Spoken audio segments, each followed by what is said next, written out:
Hello, this is Russell from Tones of Evil. and you're listening to Into the Night, the Moon Knight podcast.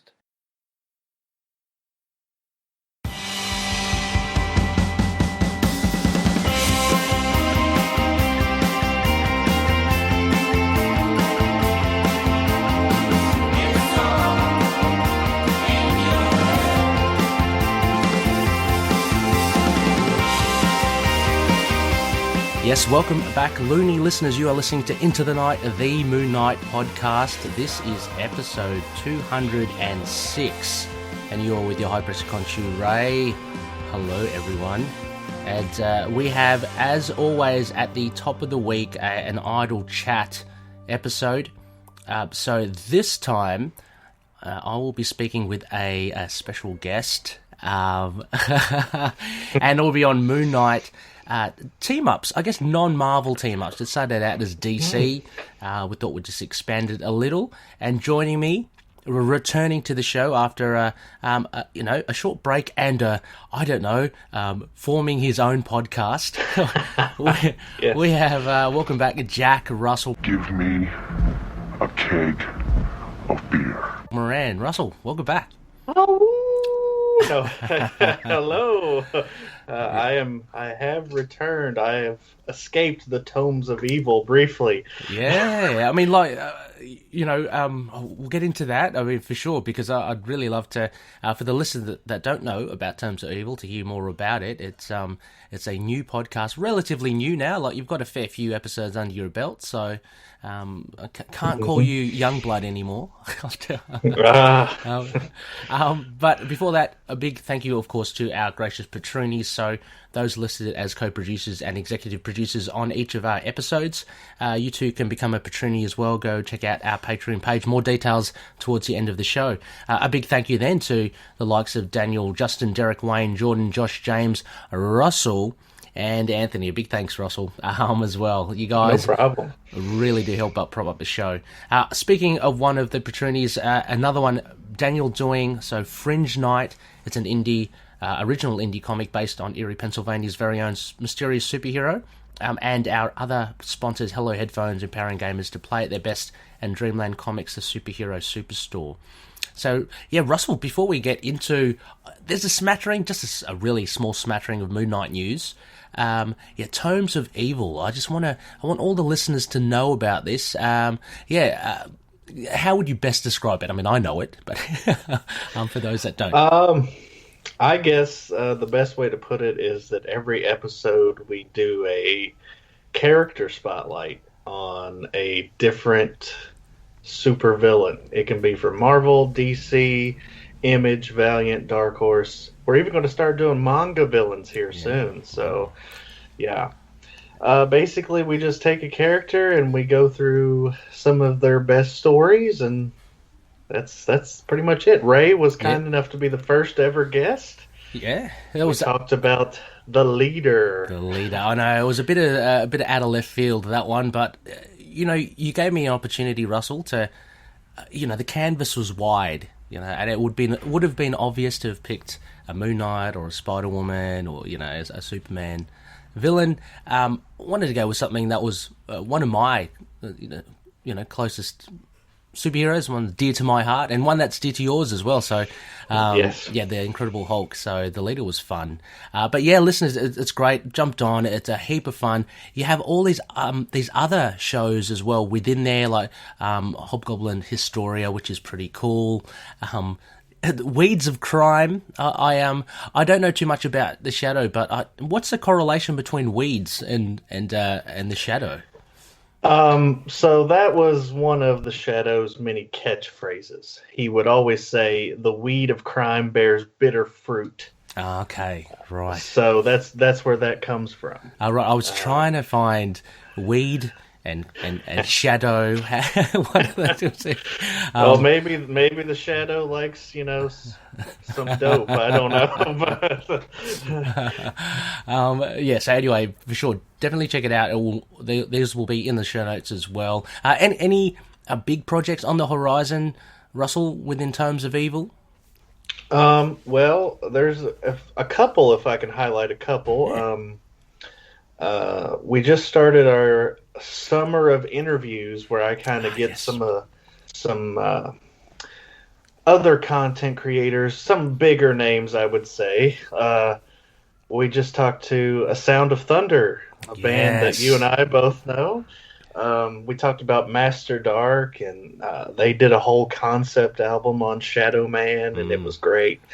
I'll be talking to JMD Mateus next month. I'll be talking to DG Chichester. Cool. And I've kind of got some others in the works. But other than that, yeah, we're building towards our first milestone, which would be episode 25. And for each of the milestones, I kind of want to do a big villain, huge villain. So number 25 is going to be Magneto. Oh yes. So it's a biggie. Yeah, but that's cool. I know you're saving some of these big ticket villains. I mean, they're coming up in the 50, I'm assuming, in the 100, 25. Yeah. That's a good start with old Maggie. Yeah, I think number 50 and 75 are going to appeal to you a lot more, Ray. Fantastic. And how could I forget that we're doing Moon Knight Villain Mania this summer? Yes, of course. To coincide with the release of, I guess, the new series by Jed MacKay and Alessandro Cappuccio. Yes. So that kind of ties into as well. So, of course, Loonies, be sure to check that out. We will plug it when it does hit. When Russell, you kick off that Moon Knight Mania. But that does tie into a little bit of white noise, a bit of news. And Russell, apologies in the prompt sheet. I haven't got them there in the prompt sheet. But I know a few variants and stuff were released showing a bit more artwork for the Moon Knight covers. Had you managed to catch up on them? Or? I saw one of them. It's like a close up of Mark's face, and it looks like his mask is torn. Yeah, that was issue 2. That one's great. That looks really good. Yeah, I'm not sure if that is a variant or it might indeed be the regular cover for issue 2, but that looks really good. The colors are great. Yeah.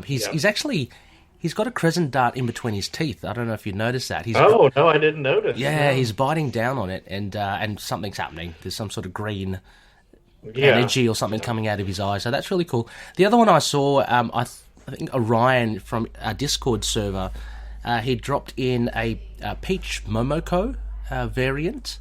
So that looks pretty cool. I mean, very stylized, yeah. I would say it's very, very much Peach Momoko. Her stuff's great. It is good. It's very unique. So she seems to be a bit of hot property at the moment at Marvel.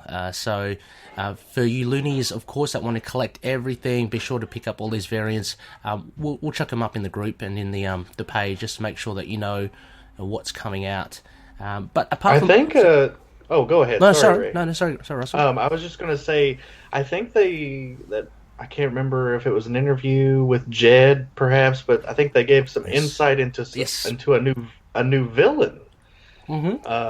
They said there was to be I know he's hunting a vampire, but I heard something about a cult leader too. Okay. I didn't read very far into it, but. Yep. Oh, no, you're right. You're absolutely right. I should have... I did glance upon that article as well. So there is more information. Sorry, Loonies. Again, it will be in the show notes. It's an interview with Jed MacKay. You're right. And it does talk about that new villain. There's actually also even more preview art. I think Cappuccio has released, I think on either Twitter or Instagram, a page or two from the comics. So you do get to see... There are no word balloons because I guess it's... he's only got access to the pre-published stuff. But it's essentially Moon Knight attacking what seems to be a vampire driving a car or a van. Looks pretty cool, all black and white. So, again, I mean, I'm always just careful, Russell, of spoiling stuff. I don't want to spoil stuff for loonies. But I might somehow try and put it up, again, in the post, in the group chats and stuff, if you want to have a look. So a bit more smatterings of the Moon Knight series, which is coming out in July. Still a while away, but at least we're getting some stuff, so that's good. Hey everyone, this is Brian, the host of Inner Demons, the Ghost Rider podcast. And since 2017, Inner Demons has been the best place on the web for news, reviews, and regular discussion with our listeners about Marvel's Spirit of Vengeance, Ghost Rider. You can find us on Stitcher, Google Podcasts, Apple Podcasts, and many other podcast catchers, as well as on Twitter at InnerDemonsGR. Remember, listening to your inner demons is not always a bad thing. Ride on.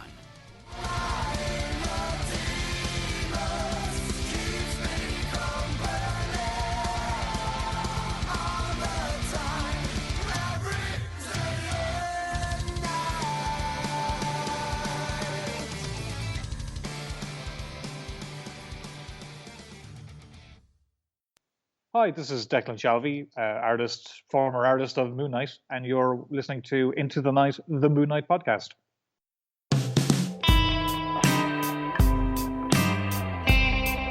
Anyway, Russell, let's dive into your. So we are talking about. At first, I thought it was villains, like just exclusive villains, but we're talking about team ups, right? Just Yes. Yeah, and originally it was DC team ups. We expanded a bit. I've thought, I don't know how many you've got. I thought maybe top 5. We can go through ours. Mm-hmm. And so this will be fun. So listeners, we did something similar with fantasy team-ups with Moon Knight, who we want to see Moon Knight team up with previously with Justin the Owl. So that was a lot of fun. Very much Marvel-based. So now we're free-forming a bit here, Russell. Expanding our minds. I'll let you kick off first then, because I've got no visibility here on your choices, so this is cool. I know, that's what I like. Yeah. How about coming in at number 5? Who would you like to see team up with Moon Knight? I'm going to do a lesser-known DC character. I'm going to say Ragman. Yes. Ragman, in a lot of ways, reminds me of Moon Knight. They're both veterans, in a way. They're both Jewish, mm-hmm. and they both have cloaks and capes, and they have a tinge of the supernatural to them. Ragman more so than Moon Knight, but yeah, I think that'd be a cool team-up. I think that would be great as well. I think it was issue 1. There was a recent Ragman series a couple of years ago. Was that good or was that bad, was it? I'm not going to say it was bad. It was just really different. Okay. They really went full force into the horror kind of aspects of it. Did they miss a lot of his touchstone points, did they? Or I mean, it was just different. That's all I can say. Yeah. Like in pre-crisis continuity, Ragman wasn't Jewish and he wasn't supernatural. He was just kind of this guy wearing rags. But post-crisis in the 90s, they did like an 8-issue limited series where it kind of, reintroduced him. And I think that's quintessential, and he would go on to be a part of a group called Shadow Pact, which is kind of like Justice League Dark Mini. But yeah, and unfortunately, the only thing on DC Universe Infinite is that new series. So they don't have any of the old Ragman. I think they have Shadow Pact on there, but they don't have the solo stuff. Thankfully, I have it all in floppies. But yeah. Oh wow, nice. So you are a bit of a Ragman fan. Well, I mean, I want to be more of a Ragman fan. I actually haven't read that much, but it's there. I have it, so if I can. I started reading some before we talked, just so I could have a little bit in my head when we were talking about Mooney. So yeah. I similar kind of to you. I wanted to like him as well. I mean, that's why I kind of checked out that issue 1. And look, I didn't think it was bad or anything like that, but at the same time, it didn't really stand out as much for me. I did see the comparisons like with Moon Knight. I guess that's partially why I was attracted to trying to see if it was any good or not. But I don't know. Yeah, I mean, with the slew of titles out there, it didn't actually prompt me enough to go, okay, I'm going to get issue 2 and 3, check it out. So, but yeah, he's certainly an interesting character. I saw him pop up again. God, where was it?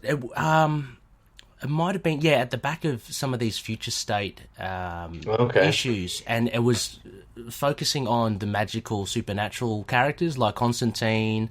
It had Ragman in that was pretty awesome. Like he looked pretty. He had a bit more, grizzle to him and stuff. And from what I remembered from issue 1, which was a little bit, I mean, not terrible. It was a little bit tame in that comparison. Where he could be it looks like he could be quite a frightening character. I mean, a guy, dressed up, looking a bit disheveled and all. He's how do you see him mix with Mooney then? Like, how do you see their dynamics work? Well, I think, I don't know. I feel like they could get along. Like, in most of Moon Knight's team-ups, he's kind of at odds with the person he's teaming up with. But these two have so much in common that they'll either be best of friends or worst of enemies. So, I mean, they both vigilantes. They both, like I said, very similar aesthetics, very similar upbringings. I just feel like it would almost be like not a Batman and Robin, because that wouldn't fit, but it would be, there's the one. There's the one. I've tagged that one, don't worry. we forgot to mention that we both alluded from putting him on our list. Oh yeah, given. He's Matches Malone is not on the list. I mean, but, I think you mentioned because it's too obvious, so we thought let's get rid of that. And we know after your guest spot on Capes and Lunatics that you love him. Certainly do. No, but I just feel like they have a good dynamic together. Like I said, they're similar. No, that's fair enough. Go kick some butt, when I was going through my 5 as well, there are some characters that I was thinking of that I was thinking, they really don't fit at all. Like they're absolutely chalk and cheese. I can't see how there's any common thread with Ragman and Moon Knight. There certainly is. Like, say for instance, one of my favourite characters, Russell, and I was trying to edge it in there, was I was thinking Moon Knight and maybe are you familiar with Solar, Man of the Atom? Love his stuff, but I just couldn't in my head kind of make them work together. I had no idea how they would work. So for sure, certain characters will work together. I can see that with Ragman for sure. Okay, my number 5, if I kicked off on that, would be I picked Spawn, like a pretty big one, and what I've just mentioned about compatibility. Now, like, you could argue, I mean, Spawn's like a massively powered, but there's actually a lot of common threads as well with him and Mark Spector. I'm thinking mainly his background as a soldier of fortune, and then there's this thing I think we're touching with Faith. Now, it's funny, they're both in a similar vein in the fact that Mark is always kind of at odds with KHONSHU, and this idea, similar to how Spawn is, like, he's dealing with the devil and angels and stuff, and of course he doesn't play, politely with them, most of the time as well. So I think they both kind of come from that idea of being a little bit rebellious against the authority that is kind of above them. And I reckon that'll be great. And they're both quite vicious. So I reckon they'll be really good together. I don't know. What do you reckon? I like that team up. They have a villain they both each have a villain that are very similar aesthetically. Bushman and Chapel. Chapel. Oh, I forgot about Chapel. Yeah. Wasn't he part of Youngblood as well? He was, but he started out as a Spawn villain, I think. Oh, right. But yeah, I could totally see a storyline where Malbolgia or the Clown, the Violator, is like, kind of working with Bushman, or Mm-hmm. you know, kind of giving them, maybe they're giving him some demonic power, and Yeah. Yeah. Moon Knight needs a little backup, so he gets spawned. So Well, I mean, you don't have to look that far to the age of Khonshu as well. There was Khonshu and Mephisto kind of at loggerheads. So yeah, for sure, Malbolgia. I just like that whole dark aspect of Spawn as well. Very much kind of in that same corner as and I want to call it out, the 2006 Moon Knight, because again, I'd like to remind maybe newer listeners to Moon Knight that he hasn't always been. Moon Knight hasn't always been the dark and gritty type, which a lot of people seem to like, you know. And I'm going to bring this up again. You know, people saying, "Oh, look, the TV show should be R-rated. He's hyper violent." Or he isn't really. I mean, he has more recently been, but if you look at the character as a whole, he hasn't been. So anyway, just wanted to get that out there. Yeah, I mean, I like that dark gritty, like that Finch run is one of my favorites, but I love the Minch stuff too. Yeah. Like, because I mean that stuff was dark, but it wasn't overtly violent. Like, I mean, I am kind of thinking back to like Hulk magazine with like Hatchet Man and stuff. That stuff was pretty violent, but axes in the back. Oh, I don't know how Marlene survived that one, but you know, but yeah, you're totally right. Like Moon Knight, and you know, at the same time, Falcon and Winter Soldier had some violent stuff. It did too. Yeah. So that could, you know, if that's things to come with Disney Plus series, then yeah, they could definitely push the boundaries a little bit. Yeah, absolutely. I mean, and even insinuate stuff. I mean, like there's that obvious one. Spoilers. I mean, unless you haven't seen it already. Sorry. U.S. agent with the shield. You know that scene. That was kind of tastefully done. So you can kind of understand what that was gonna. You know, it wasn't your Netflix Daredevil with Kingpin and the guy in the carts, or you know. Yeah, exactly. I'm also thinking about that Sharon Carter fight scene. Oh yeah, awesome. Yeah, I love that scene. She did so well in that, and however they transitioned the stunt person with her, or if indeed she did most of it, it was really good, really seamless. How about your number 4 then, Russell? Shout out to our mutual friend Justin the Owl Osgood. This is his favorite character. Oh. I am choosing Dr. Fate. Dr. Fate. I was about to. Wow. That's cool. I'm choosing Dr. Fate because of the Egyptian connection. Right. Yeah. So Sorry, Russell, for the lay person such as myself, and maybe some listeners, Dr. Fate, sorry, a quick background on him? Well, Dr. Fate, there's been, you know, a few different Dr. Fates throughout the history, but basically there's this ancient being called Nabu, and he works for the Lords of Order, which they're in Egypt, and they bestow upon whoever is the current Dr. Fate when this happens. They Helmet of Fate, which basically imbues him with the powers of Nobu and the Lords of Order, and they fight the Lords of Chaos. So there's lots of Egyptian imagery with like Ankhs and stuff. So nice. It makes me think of Fist of Khonshu a lot, but you know, he's quite powerful, right? Like the Nobu. Okay, right. One of the most powerful DC characters, I would imagine. Cool. And again, like I would.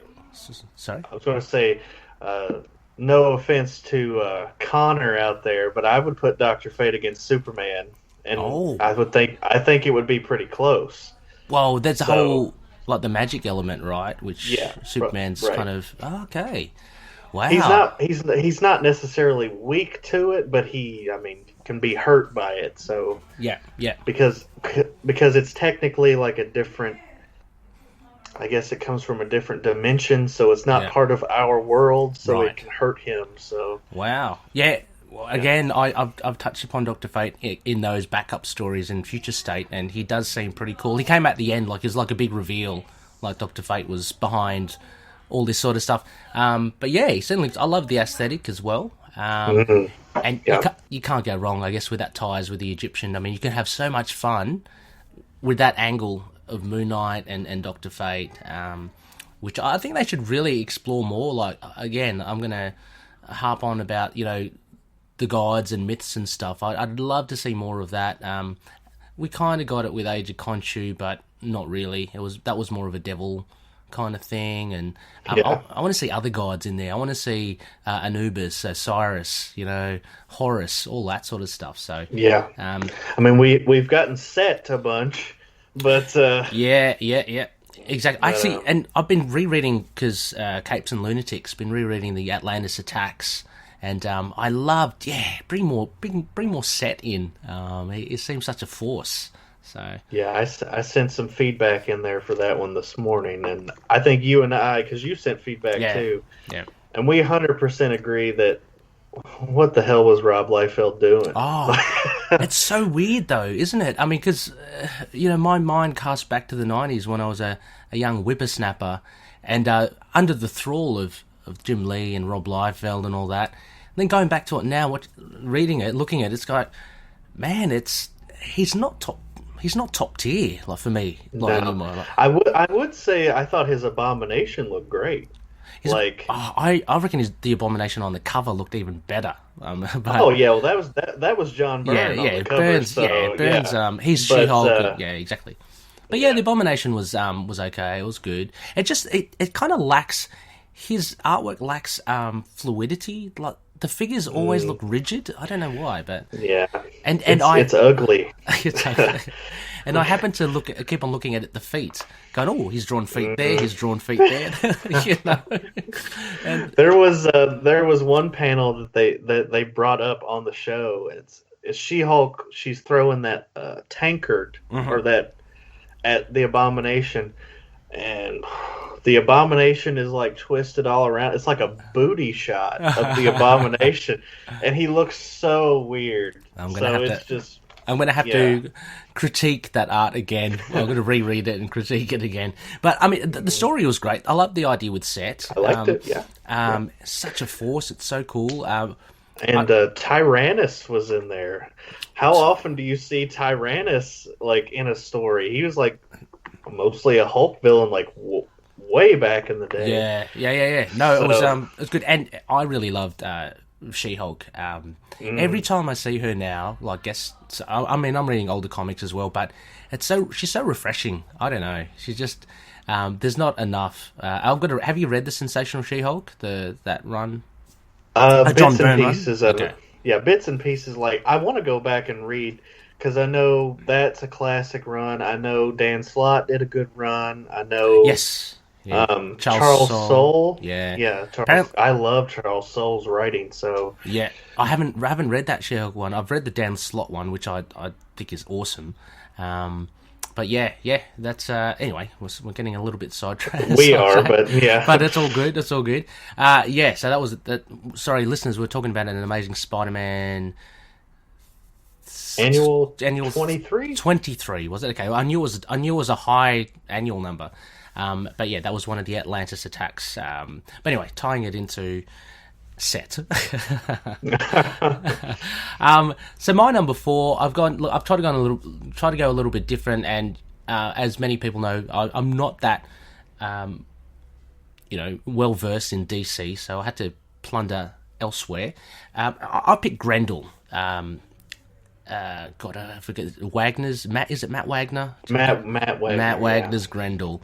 I get it mixed up with Ron Wagner, very cool Punisher artist back in the day. But Matt Wagner's Grendel, really cool. I think, again, kind of a dark edge. I'm sticking to that theme. But with Grendel, for those that don't know, it's kind of like you're an avatar as well.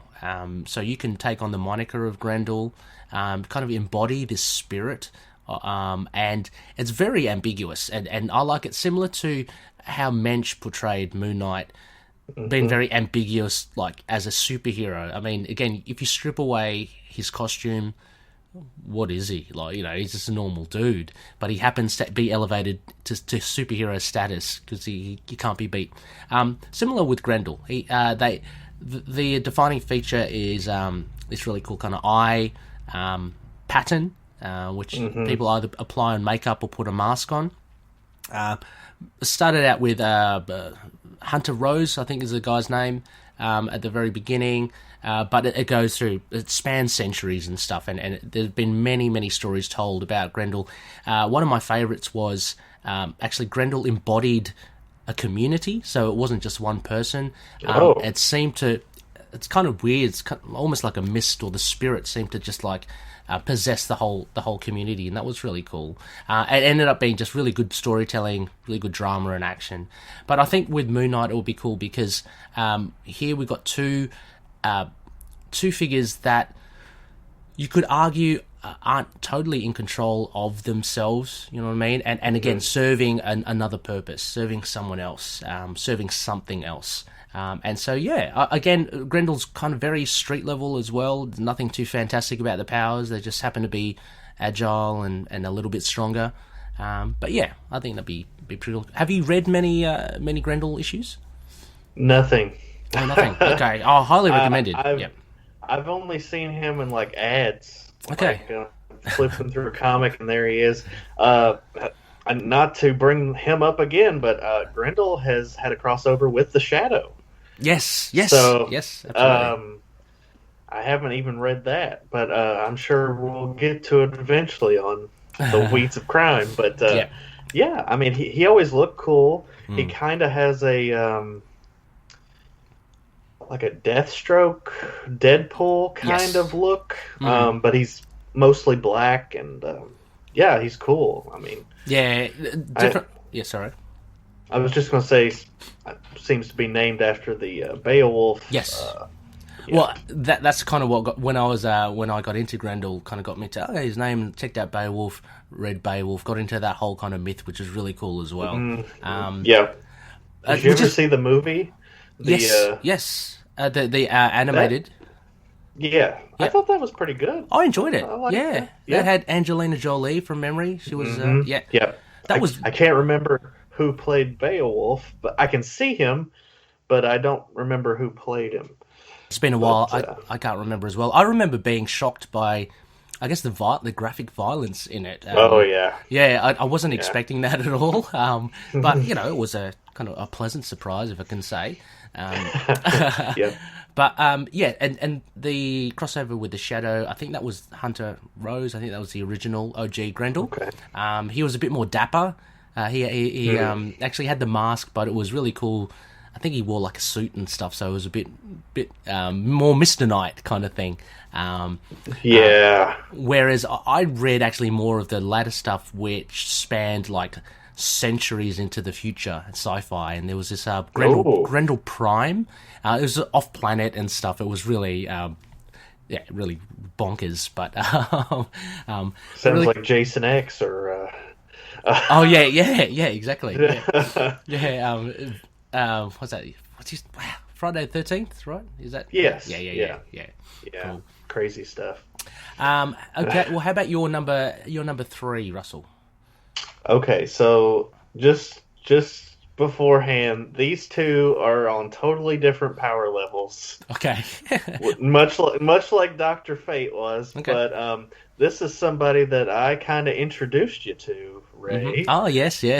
I was thinking about that, actually. We're talking about the Spectre. Yeah. The Spectre. But see, sorry, go on. I was just going to say, I really picked them because, aesthetically they're similar. I would venture to say that maybe even Mark Spector got his name from the Spectre. We won't know. Maybe we should ask Doug Minch about that. Yeah. But there's also this moral ambiguity to both of them. And they're also both avatars. Like, Jim Corrigan is the wrath, or in some cases, the wraith of God. And, Mark is the avatar of KHONSHU, obviously. So I think you could come up with a unique story. Maybe not even like maybe a what if or a Elseworlds type thing. Yeah. Like, wouldn't it be interesting if instead of KHONSHU, what if Mark Spector was the Spectre? Yeah, Like, yeah, that'd be cool. Yeah. Yeah.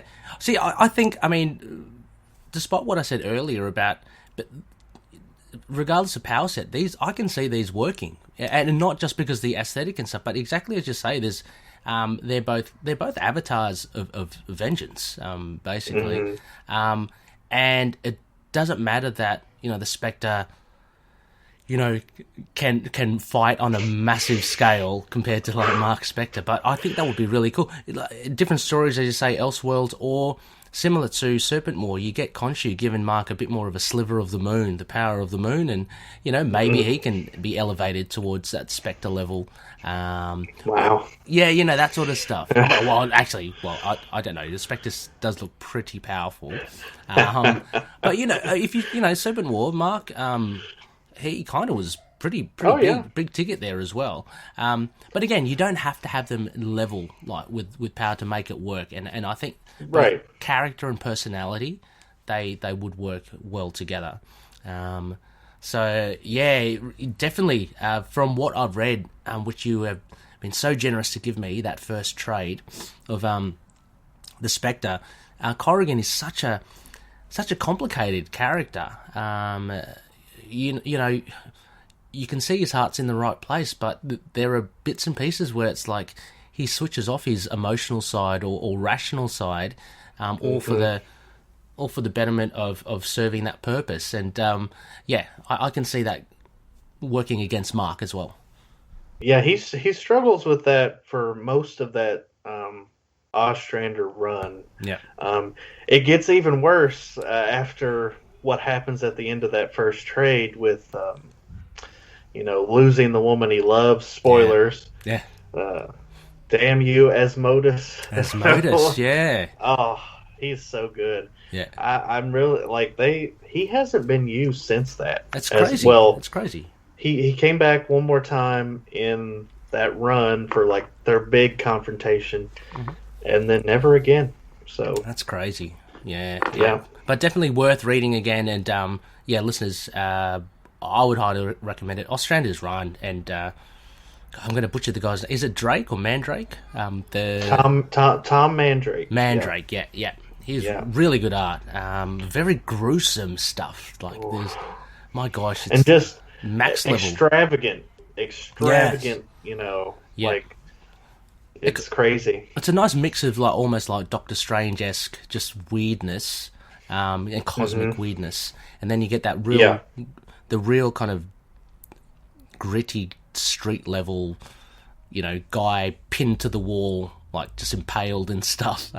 It's very pulpy. Yeah, it's very pulpy, like because he's a detective from the 40s. Yeah, but then he's also this super-powered godlike being, and oh man, he's got a temper. Yeah, he does have a temper as well, doesn't he? But I can see him like Mr. Knight working with him as well, and the likes of Detective Flint, all of them kind of hovering around each other. So yeah, good stuff. Yeah. My number 3 again, sticking with the 90s. So I've gone Dark Horse again, and I picked The Mask. I think The Mask is so cool. It's such a versatile, tool for storytelling and stuff.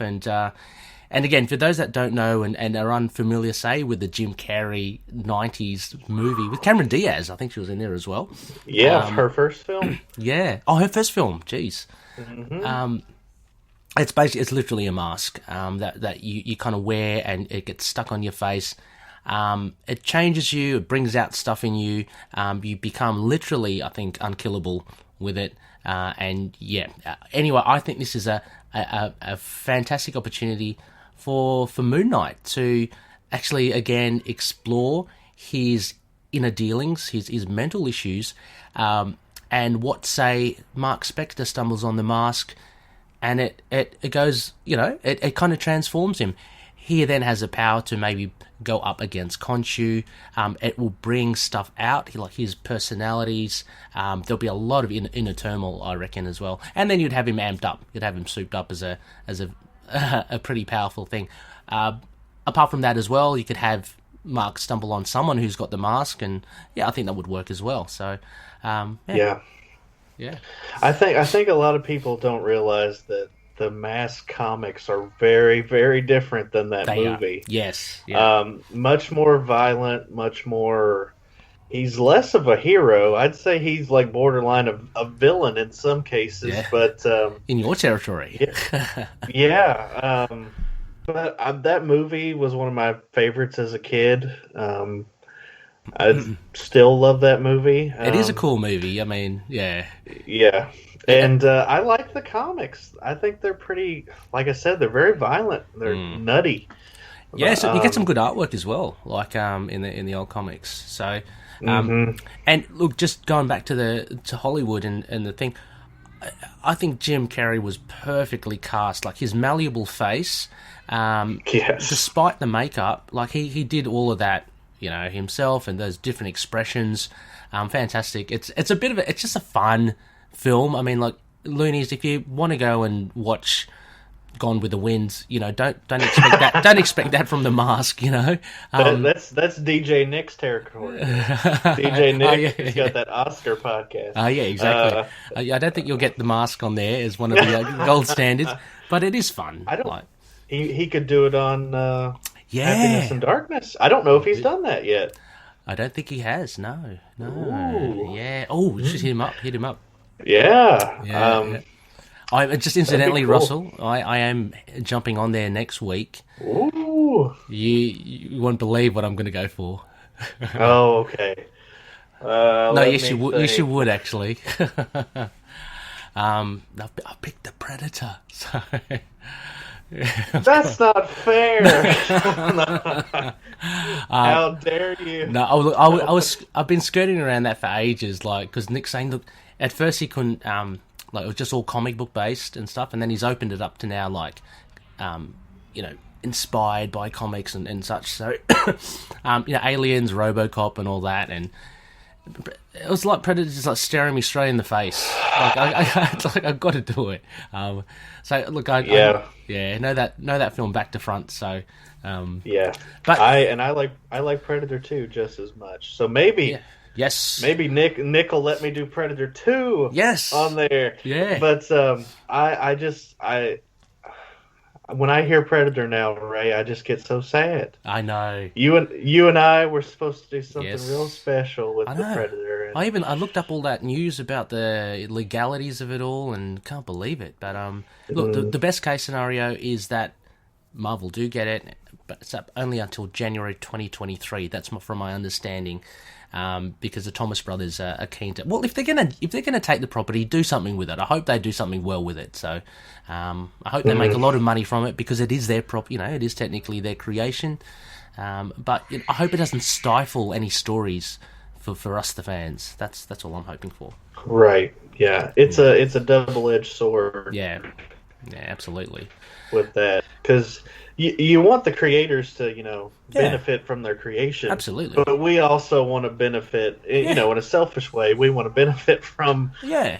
Well, everyone, it's a win-win. Everyone can win as long as they produce something, I'm still expecting, like, Disney to just throw a bunch of money at them and just be like, just hush. I mean, we all joke about it, but it's probably true. They probably can do that. And, They slide something across the table and the Thomas brothers go, holy shit. Okay.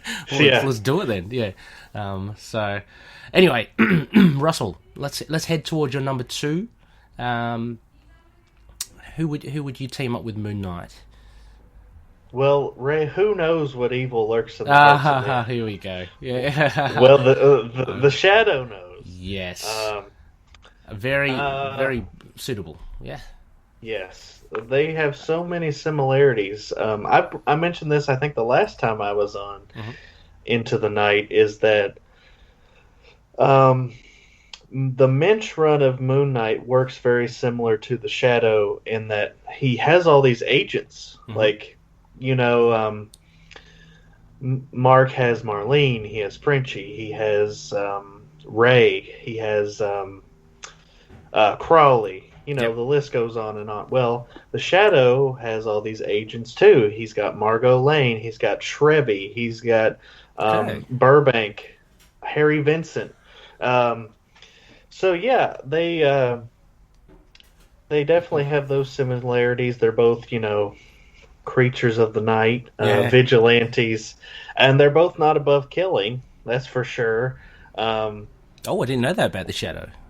Oh yes, the Shadow. I mean, his weapons of choice are two guns. Oh, so fair enough. Yeah, but yeah, I think they'd make for interesting, maybe kind of frenemies a little bit because, you know, would the Shadow necessarily, you know, agree with Mark and what he's doing or how he's doing it? It's kind of like. It's like Spider-Man and the Punisher a little bit, you know. They're on the same side, but what is the Punisher? He's doing bad things to these bad people. Yeah. But and also, I mean, Moon Knight kind of fought a villainous version of that with the Shadow Cabinet a little bit. Oh yeah. That's right. But, I remember the comparisons you were making. Yeah, for sure. Yeah. So yeah, I think they, you know, the Shadow has had crossovers with that other guy, you know, and you know, I bring this up every time I have the opportunity, is that other guy wouldn't exist without the Shadow, but at the same time, the Shadow wouldn't exist without Sherlock Holmes. Yeah, so of course. You can go all the way back. You just keep going further back, But yeah, I think that's a good one. Hopefully, when people listen to Weeds of Crime, they'll be able to see that, oh yeah, he would be a good team up for Moon Knight. The Shadow also has ambiguous powers. Yeah, I was about to ask, what does he do? Sometimes he's just straight up a dude. Okay. You know, a very smart detective who he's almost never wrong. That's kind of his thing, is that he's like Sherlock Holmes. Yes. But with the radio show and the Alec Baldwin movie, they kind of combined the vigilante detective with. They say that the Shadow can cloud men's minds. Okay, so where that sounds familiar. He can turn invisible. Oh. He can hypnotize people. He's he can be very powerful, but I think it's best when it's used kind of ambiguously. Yeah.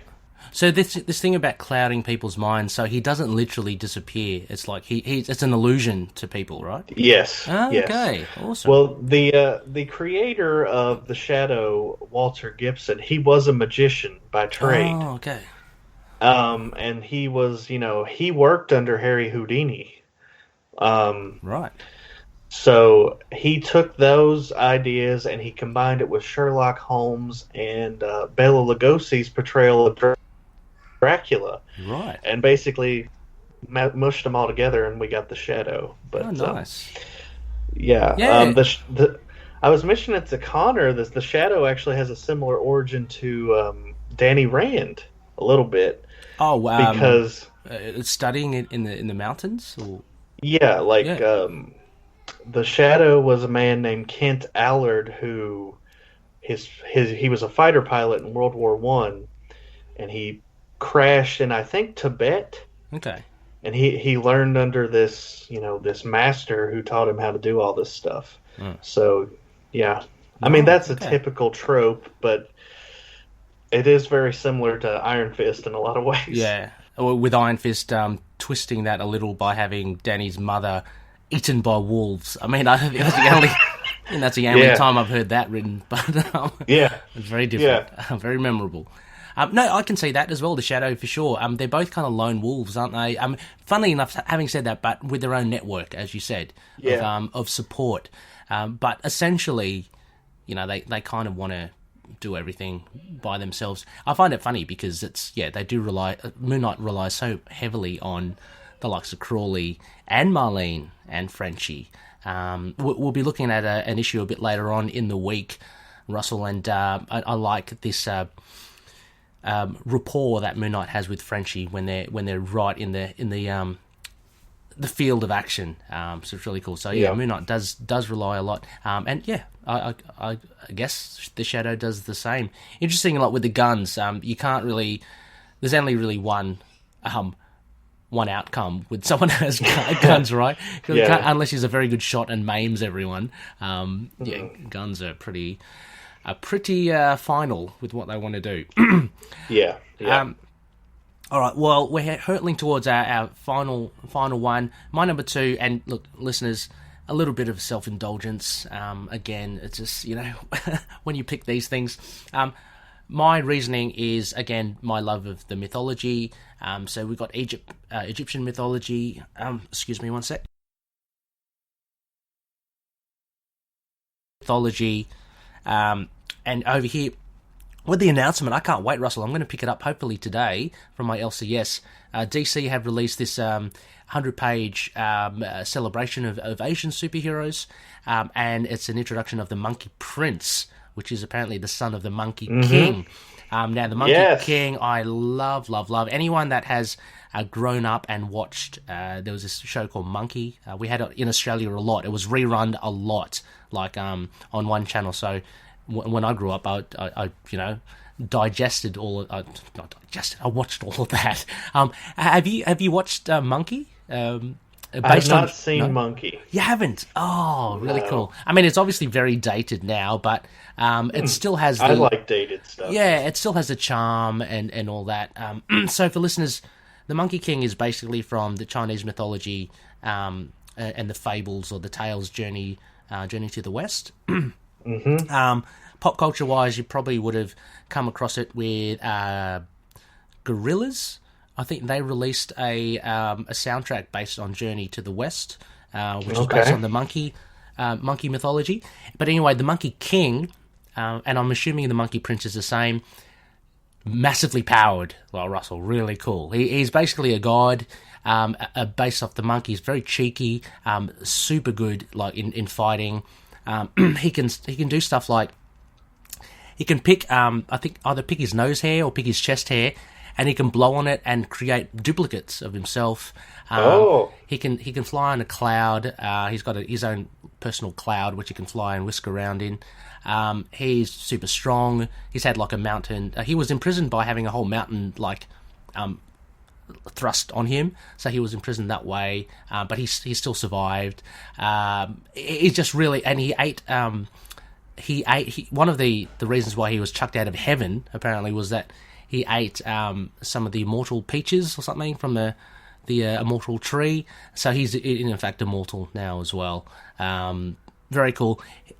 He has a headband which was kind of like a vice that a priest used because the gods bestowed it on Monkey to control him because he's just too uncontrollable. He's very stubborn.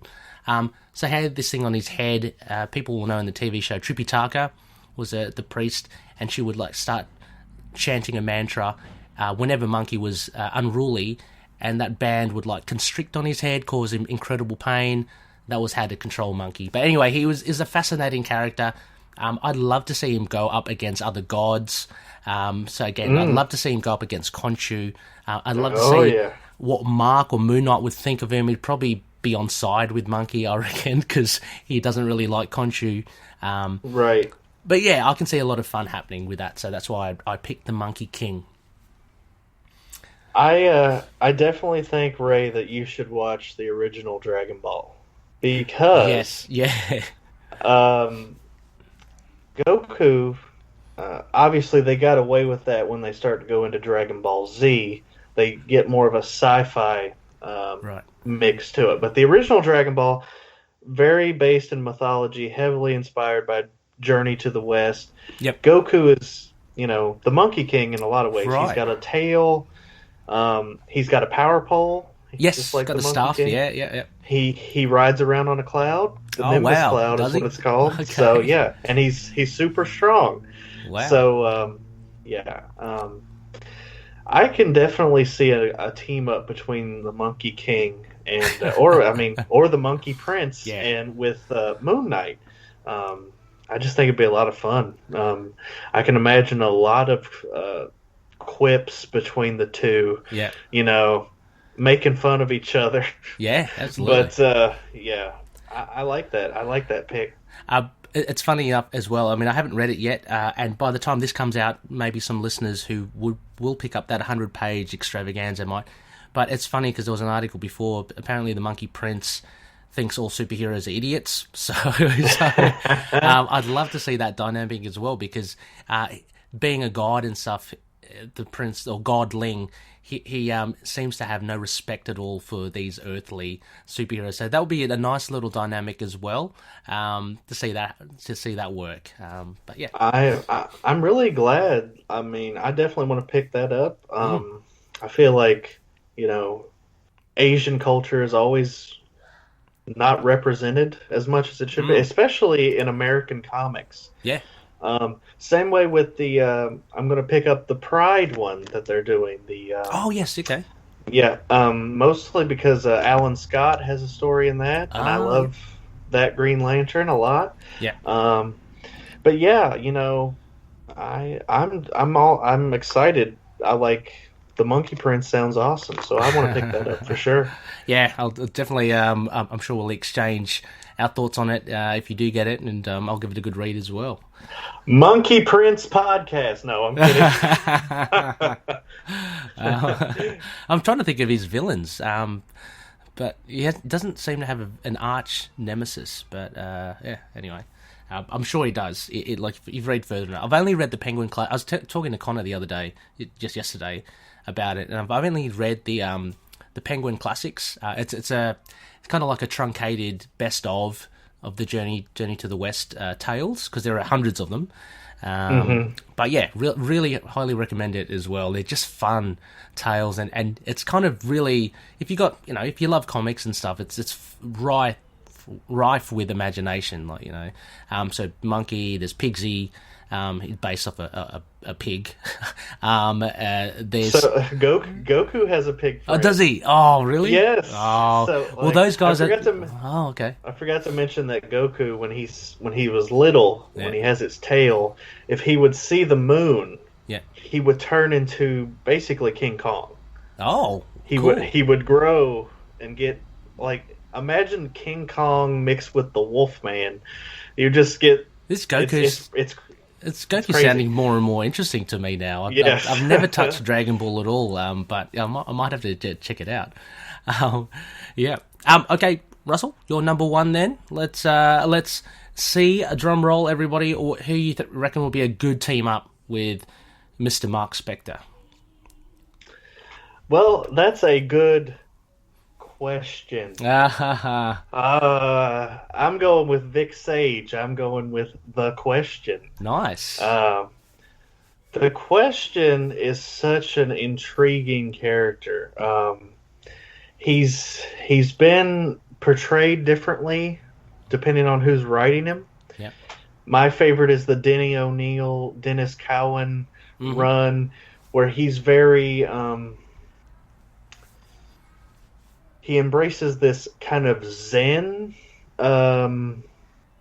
way of life. So he's like, he's a detective. He's also in his day job, he's an investigative reporter. But he kind of adapts this Zen lifestyle after he gets his ass kicked.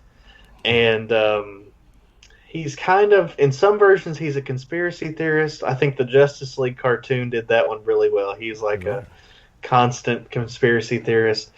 And he was the inspiration for Rorschach. I can see that. Kind of, yeah. But because all of the Watchmen characters were Charlton comic characters that they just reworked the names. And the Rorschach is obviously more of a psychopath than the Question is, and he's more of a right-wing leaning, whereas the Question is more kind of just like he's a little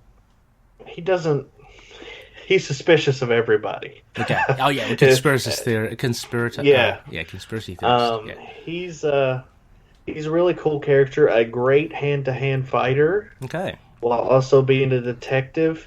Later on, it would get a little bit more supernatural with him, and eventually Renee Montoya would become the Question. Right.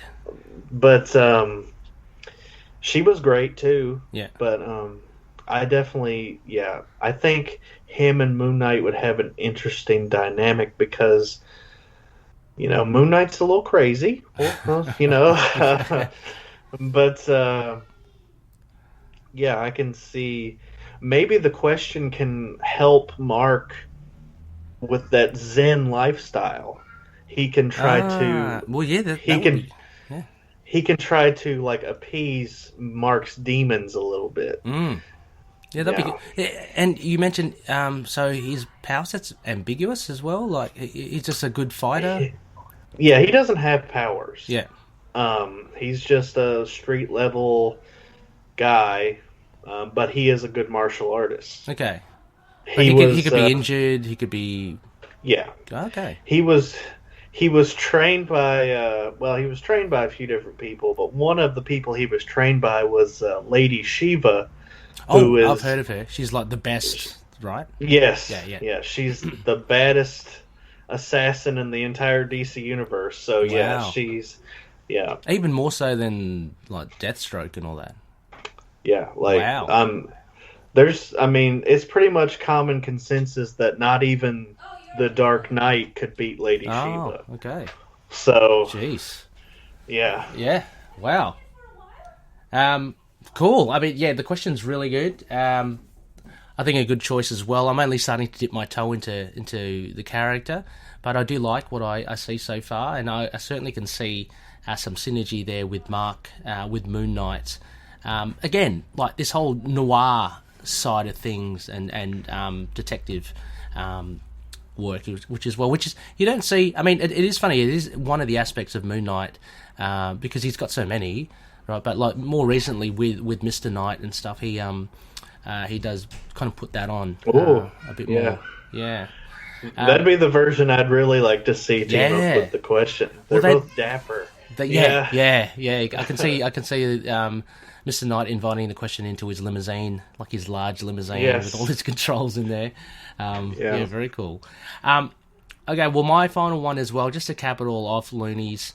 I've gone for Valiant Comics, and I really wanted to pick. I was going to pick Bloodshot, but because that would be kind of Merc kind of thing. But I picked Spawn already, so I'm going to go for a bit of a weird one. Gil Anapada, the Eternal Warrior. So very similar to I guess the best thing to like in it is Highlander, just an immortal. He's been around for ages. He's fought so if you imagine someone that has fought / trained, honed their skills for thousands and thousands of years, he's a really a killing machine. Very cool. If you ever get a chance of reading the Valiant wiki about his power set, it's really cool because it's Valiant have a little slight twist to say what Marvel do with describing stuff. But basically, he's just super strong. He can't die. If he does, I mean, you could obliterate him. You could technically drop a bomb on him. But he will be whisked away to, I wouldn't call it hell. It's probably like some sort of limbo, some dead side, part of the dead side. In which case he just goes through the door again and he comes back out and he's back on Earth. So he really unkillable. He has a big role to protect the Geomancer of Earth, which is kind of like a representative of Mother Earth. So he's all about he's a big greenie. He wants to protect Earth. I don't know. I think that it's a very tenuous connection with Moon Knight, but I just think that I don't know that he and Moon Knight is similar to maybe being contrasted. They can, I mean, because he's not like, to me, he's not like Cosmic where it's absolutely disconnected, and you'd find a hard way to connect them. He's very much, he deals with a lot of kind of earthly stuff. And yeah, I reckon he, as a kind of force of nature with Moon Knight, can cause some havoc. Yeah, other than that, because he does have a lot of he has ties, with the dead side and stuff. But I know all about that. Yeah. But I don't know. Have you read much of Eternal Warrior as well? I've read some. I think I read the Book of Death, which was great. Yep. Got up there. Yeah. The Eternal Warrior is protecting Geomancer Tama, I think her name is. Oh, yes. And she's from the future. Yeah. And he runs into Master Dark, who we just talked about on Tomes of Evil. But, that's a great story, because he literally kicks all the Valiant heroes' ass. Ninjak, who is, how... He's pretty... powerful... Pretty wiry. He beats what is her name? Livewire? Livewire? Yeah, she's actually, I likened her to maybe Storm. She's quite powerful. Mm-hmm. And Exo Manowar. He beats them all. Yeah. So he's tough. He's kind of like you said, Highlander kind of meets Thor. Yeah. Probably not as powerful as Thor, no. but it's kind of similar to Immortal Hulk. They keeps going through the door every time he dies. So. Exactly. That is a funny comparison. That's true. There's this really cool. I can't remember what maybe it's the Wrath of the Eternal Warrior, but it's actually it's a real struggle for him to go through the door. He's got to traverse these planes of demons and stuff to get there. But he does every time, and I just like the fact that it's probably one of those details that. Isn't talked about enough, but the fact that he has these centuries and centuries of experience and skill, so he's meant to be your consummate fighter. He's seen it all. He knows exactly. So if you're an opponent and come up against him, whatever you do, he's seen it. He's been there, done that, and he knows how to kind of address it. So I just like that. He's really proficient with what he does. But doesn't he have a brother? He died. Ivar. He's got two brothers. Time Walker. Yeah, Ivar the Time Walker, and his other brother is Armstrong, from Archer and Armstrong. Oh, okay. Yeah, three brothers. So they apparently all went. No, this is all a bit hazy for me now. It's been ages, but apparently they all went through the Boon, which was this portal or something, which granted them immortality. I could be totally wrong there, but that was shown in early, I think, Archer and Armstrong. But he's not. He loves his brother Armstrong, but they're very different. Armstrong's very drunken and slovenly. And he has a connection to Exo, doesn't he? Didn't he know Exo? Oh, I think they probably crossed paths back in the centuries, because Exo's traversed time as well. Right. Yeah. So lots of time travel and Valiant. I like to stay in the year 4001 with my boy Rye. Right, he's awesome. I love him as well. Yeah, very good. Actually, that would have been good to put in the list anyway. I just don't see how Moon Knight 2099. But that's. You're right. Yeah, that's a bit of a. Don't know how. I mean, even Eternal Warrior is a bit of it, but I just wanted to put it in there. I didn't know until today. This is a little bit off topic.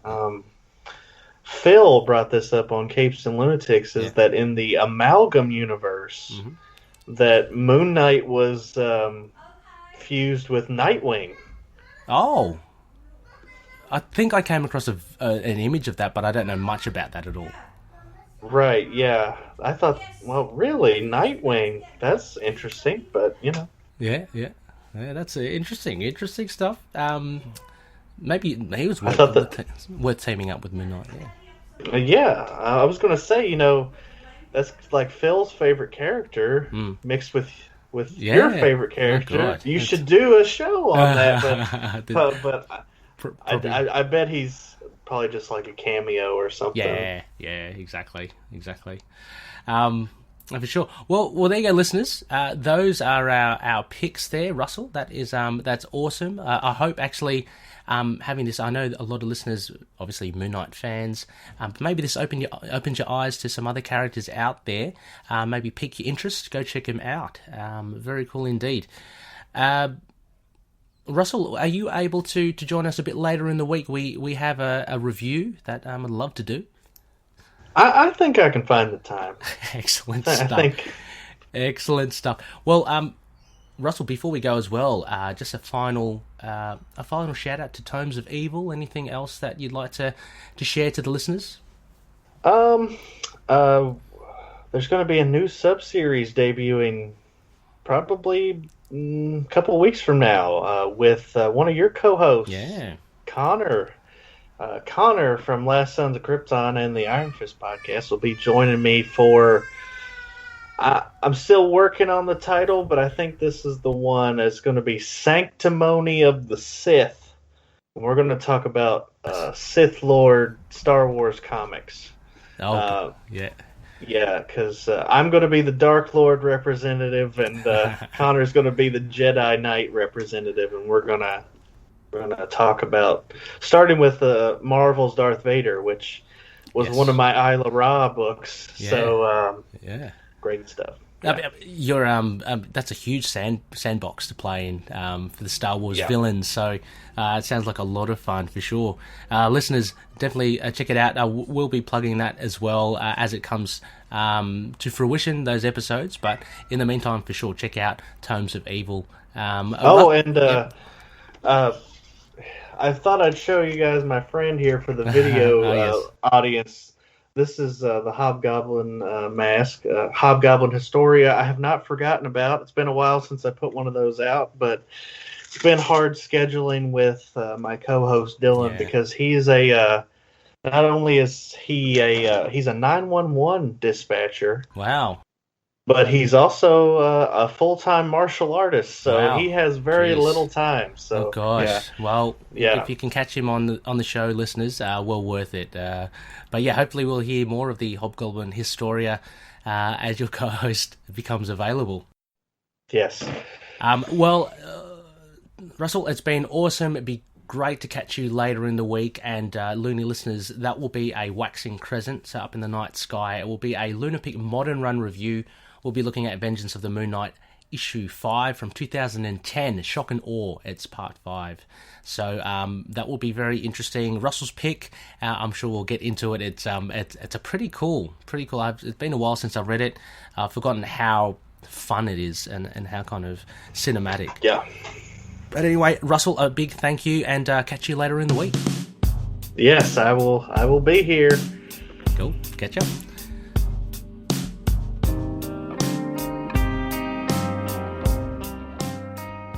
Loonies, you can contact us through various social platforms. You can drop us a line on email at itkmoonnight@gmail.com. We have a Facebook page, facebook.com/itkmoonnight, and a Facebook group, facebook.com/groups/itkmoonnight. We are on Twitter. Our handle is at itkmoonnight, and we're on Instagram, Tumblr, YouTube. Just search for Into the Night, a Moon Knight podcast. We're also on Discord. Just search for the server Into the Night with a K. Please leave an iTunes rating or review if you can. It helps us reach other loonies out there too. Also, if you have any feedback, we also look to improve ourselves and the show. Finally, we're on all good podcast catchers: Apple Podcast, Google Play, Stitcher, Spotify, iHeartRadio, also on Podcoin. Please check us out and share episodes with your friends. Moon Knight and affiliated characters, stories and events are properties of Marvel Characters Incorporated. Materials used and discussed within the podcast are intended for critique and review purposes only under the fair dealing concept of the current Copyright Act. The views, information or opinions expressed during the podcast are solely those of the individuals involved and do not necessarily represent those of the copyright owners.